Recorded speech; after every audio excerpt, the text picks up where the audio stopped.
What's up guys, Intellitech Studios here, and today we're going to be doing a repair video on my newly acquired Dirt Devil Power Express. Now, this particular machine was acquired from a Salvation Army for only $6. So if you're in a similar situation where you managed to get a machine like this for super cheap, but with needing a little bit of TLC, this video should hopefully help you. So I'm going to completely take apart this machine, check everything, see what it needs, fix it, and get it back up and running for a fraction of a price of what this machine costs brand new. So if you're in that scenario, or if you've had one of these for quite a while that you did buy brand new, but it's since gotten a little bit dirty and isn't performing as well as it should, this video should hopefully be helpful.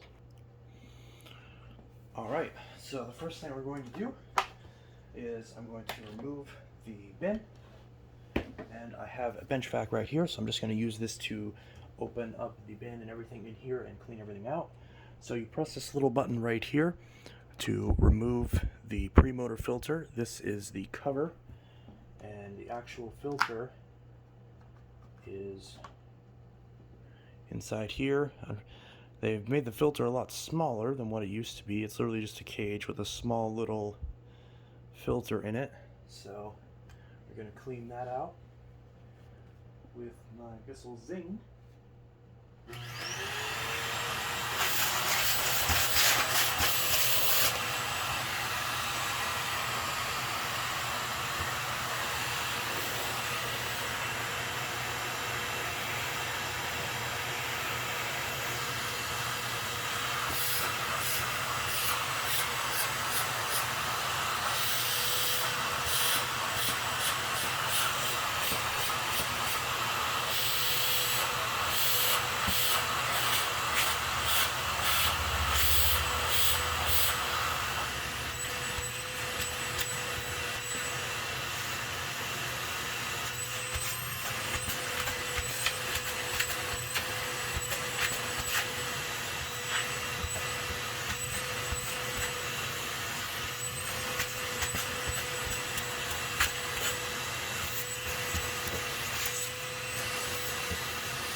Alright, so I vacuumed off this filter with another vacuum, and it looks really good.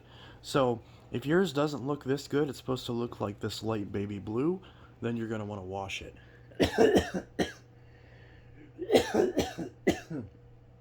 Ugh. Yeah, dust in the air. Not very good. Do not buy one of these vacuums if you have allergies. So if yours doesn't look this good, then you may want to wash it. Or if you don't have another vacuum to vacuum it off, then when this gets dirty, wash it under warm water with some sort of soap or mild laundry detergent, and make sure to squeeze it out until the water runs clear and let it dry for at least 48 hours. You can also wash this little cover as well, and you can wash this as well. So we've got that. So I'm going to grab a dusting brush and dust off the rest of this.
So I'm going to lay this down now and clean out all this.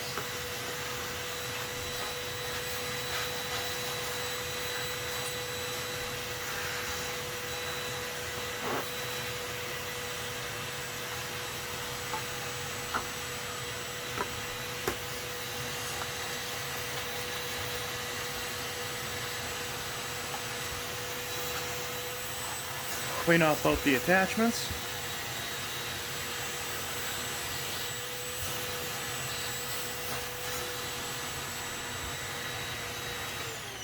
Now again, if these get dirty, you can wash both of these and let these dry for 24 hours as well.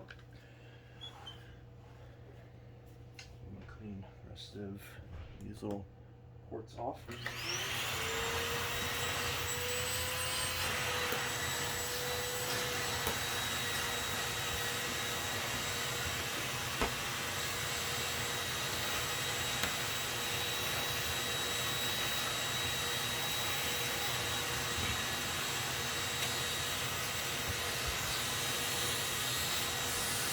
So, now what I'm going to do is I'm going to check for clogs. So, remove this button right here, press this button to remove the hose, pop this down, and right here there's a little tab which we can press. And actually, before I do that, I'm going to remove the cord, twist this upper hook, move the cord out of the way, so that way that's out of the way. And so now I'm going to press this tab right here, and that swings down, and now you can remove the hose. Check the hose for clogs. Make sure there's nothing stuck in here. If there is something stuck in here, the first thing I'd recommend is with the hose still attached and the vacuum on, stretch out the hose as far as you can, the entirety of it, and that way, that in of itself may dislodge the clog. But if that doesn't, then you can run some hot water through this, and that will soften up the clog and push it through. So that's an option as well. Now normally I'd recommend putting a broom handle through the hose, which you can do, but it is possible it could get stuck in this curved piece. So you can do that, but then you'll have to fish it out of the end right here. But in my case, I'm going to put the hose on the end of my vacuum, and I'm going to turn it on and see if there's anything stuck in this hose.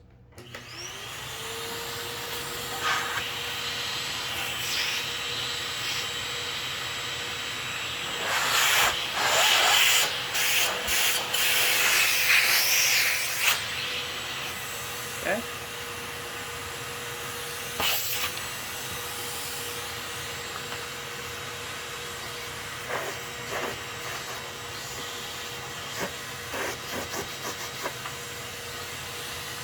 That is good.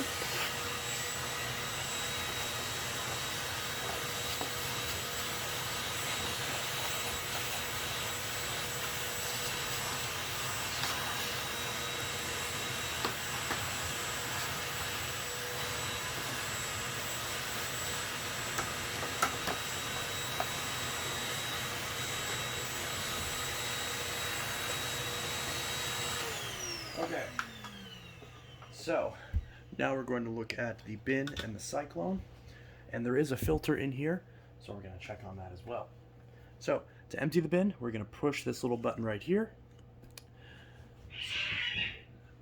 Oh geez, cats are fighting.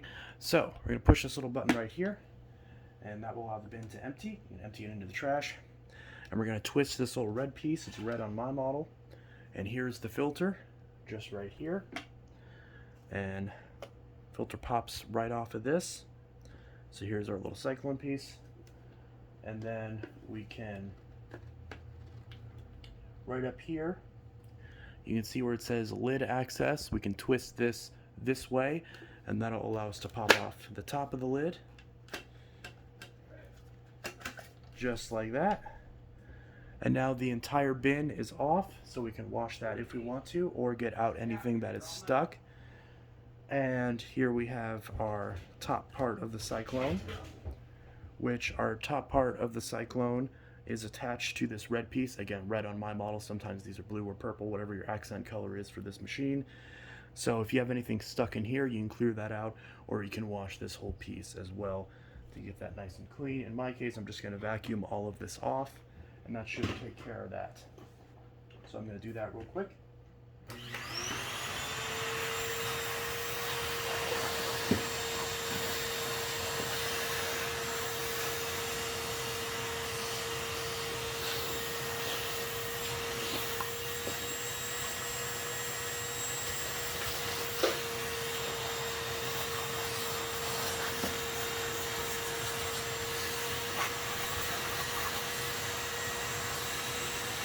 Nice and clean.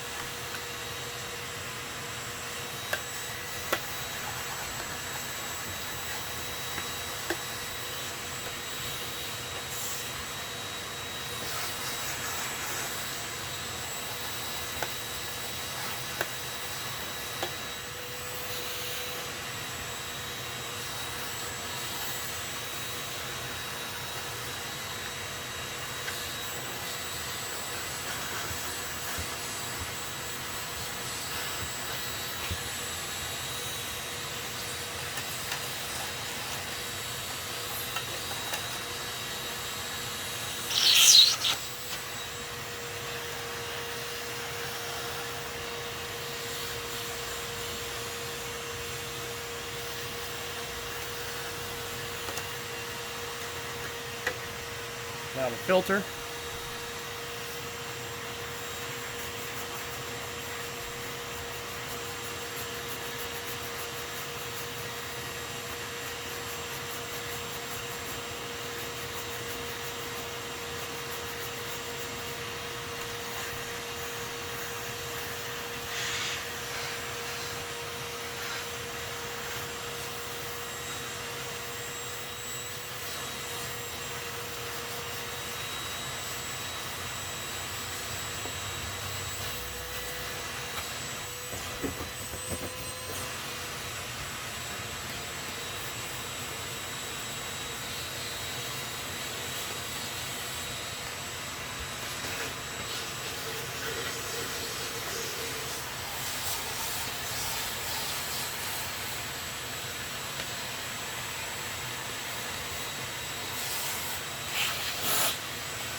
So this filter right here, you can see this is a style Endura F112.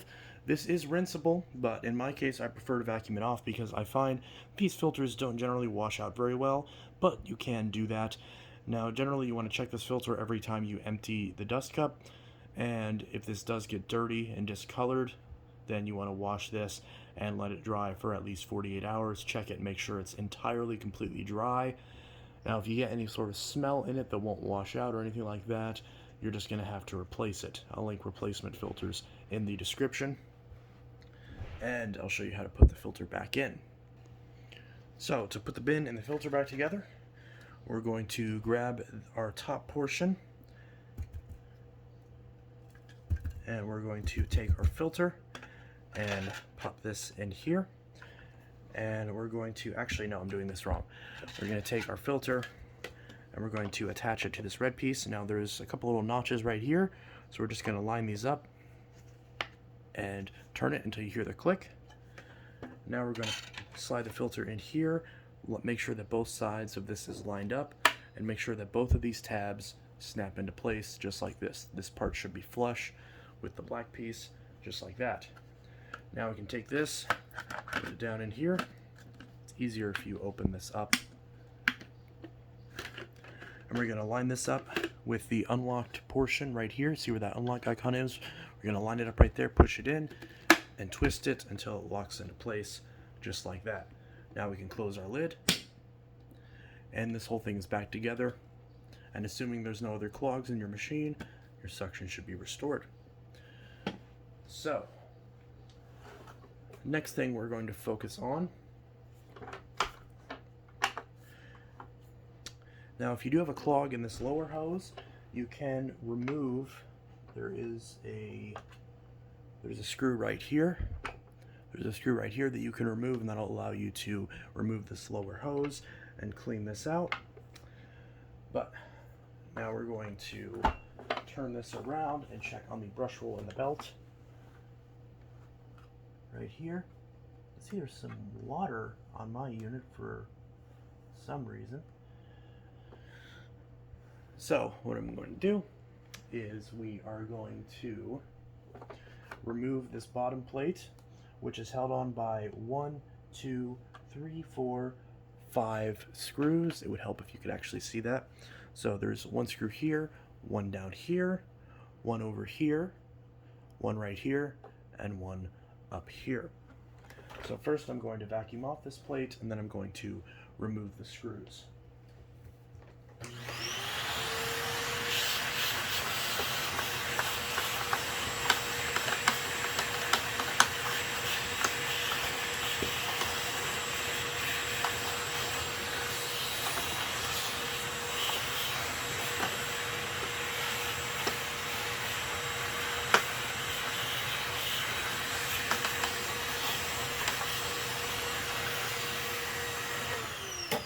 Just like that. And now I'm going to grab my drill, which is conveniently in the same color scheme. And I always like to put it on the lowest torque setting, just to be on the safe side. Or you can also just use a standard number 2 Phillips head screwdriver. And I'm going to pull out all these screws.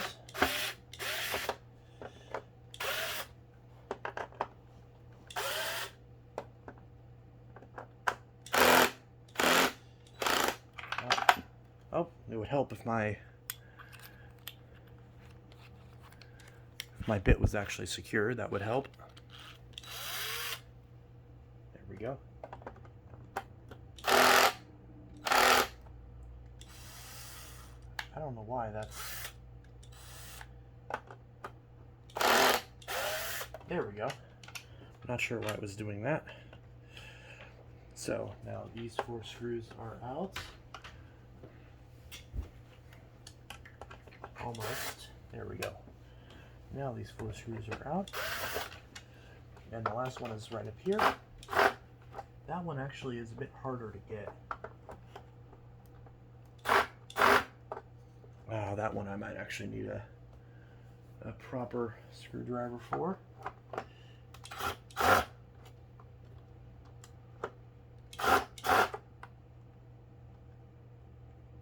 Yeah, I'm gonna have to get a proper screwdriver for that.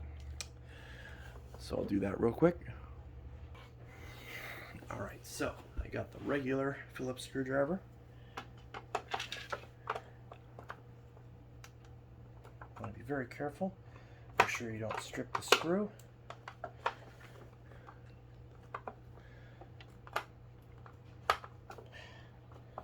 This screw is being very difficult. There we go. Finally got it. And I always remember my screwdriver is not magnetic, so I'll have to grab that out after removing it. Oh, there it goes. And it just fell down in there. Okay, well, that's okay. Am I missing a screw?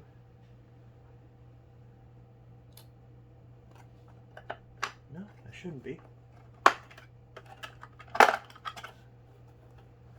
then we just pop this off. It is kind of held in with clamps on the front, so you got to be a little careful with it. But you can kind of work it off just like that. And here's our brush roll and our belt and our screw that fell out. So, brush roll right here. So we can just grab a brush roll, pull it out just like that. And now any strings or hairs or anything like that, we can very easily pull off with our fingers. This is a thin enough brush roller to where everything should be able to come off by hand.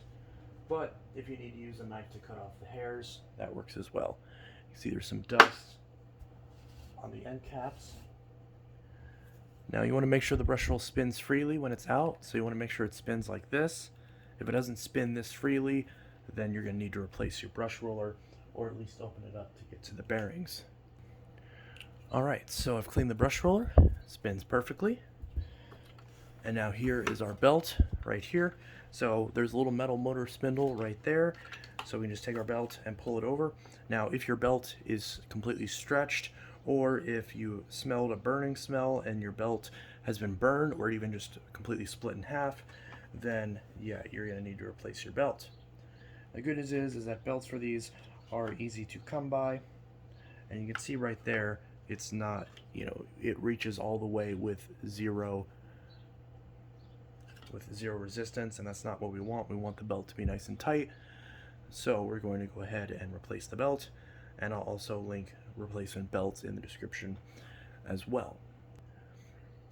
Alright, so now you want to take your new belt and you want to slide it over the motor spindle, just like that. There's a little gap right here between the housing and the motor spindle.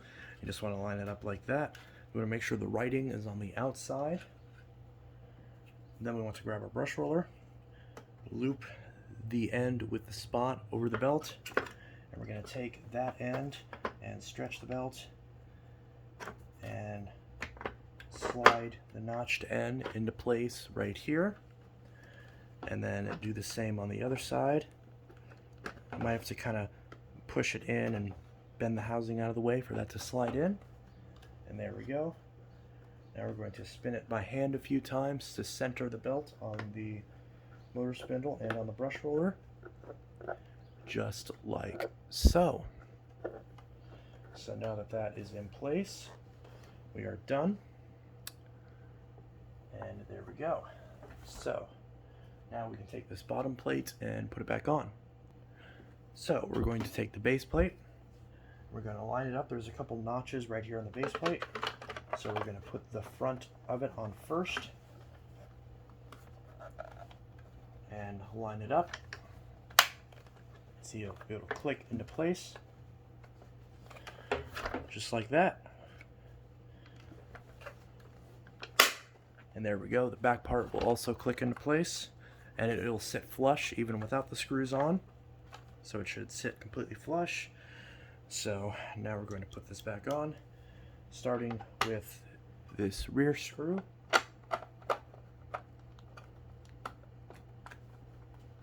Which again, does not like to go on for some reason.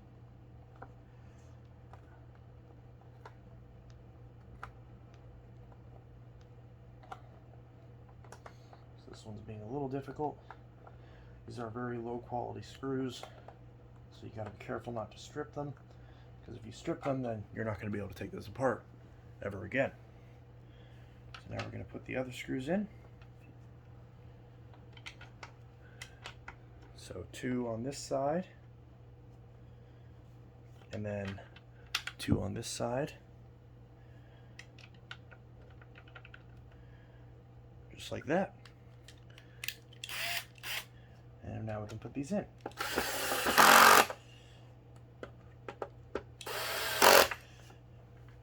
And these 2. I don't know why this keeps falling out.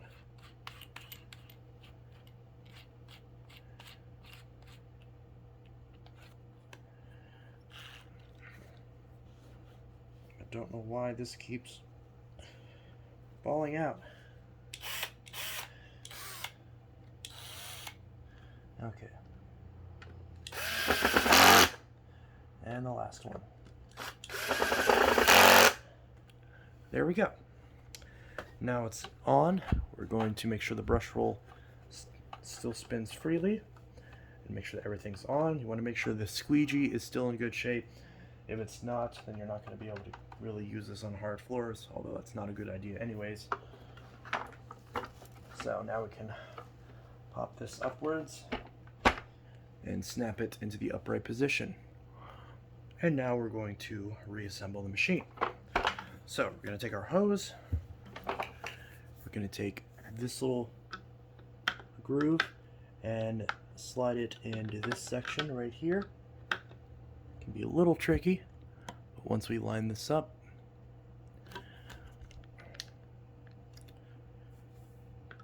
like that, and move it up until it clicks into place, just like that. We'll take our hose, click it down in there, and bring it up above the holder right there. So now we can grab our filter cover and our filter, and a little piece of hair on it. Take that off. We'll put this down in here, just like that.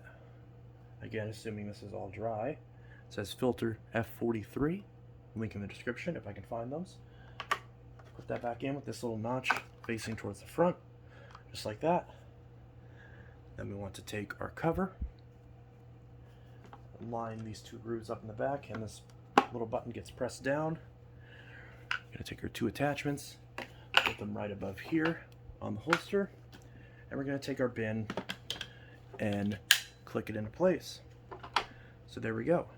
Our Dirt Devil Power Express is now completely repaired and all the way back together. Now time to test it. So anyways, this was Intellitech Studios, and this was a how-to on how to completely maintain your Dirt Devil Power Express bagless compact upright vacuum. Now every part that I can find as far as filters and belts and whatnot, I will link everything in the description that I can find available parts links for. If I can't find it in the description, then that probably means that that part is not available. But like I said, everything that I can find, I will link in the description, so that way if you need that for your machine, you can find it. So, if you have any questions, if there's anything that I missed that you have a question about, then definitely drop it in the comments below, and I can definitely answer it and help you fix your machine. So, anyways, this was Intellitech Studios signing out. I hope you enjoyed this video and found it helpful. If you did, be sure to like it, subscribe, and hit the bell. Anyways, I'll see you guys in the next video, and I hope y'all have a good one. Peace.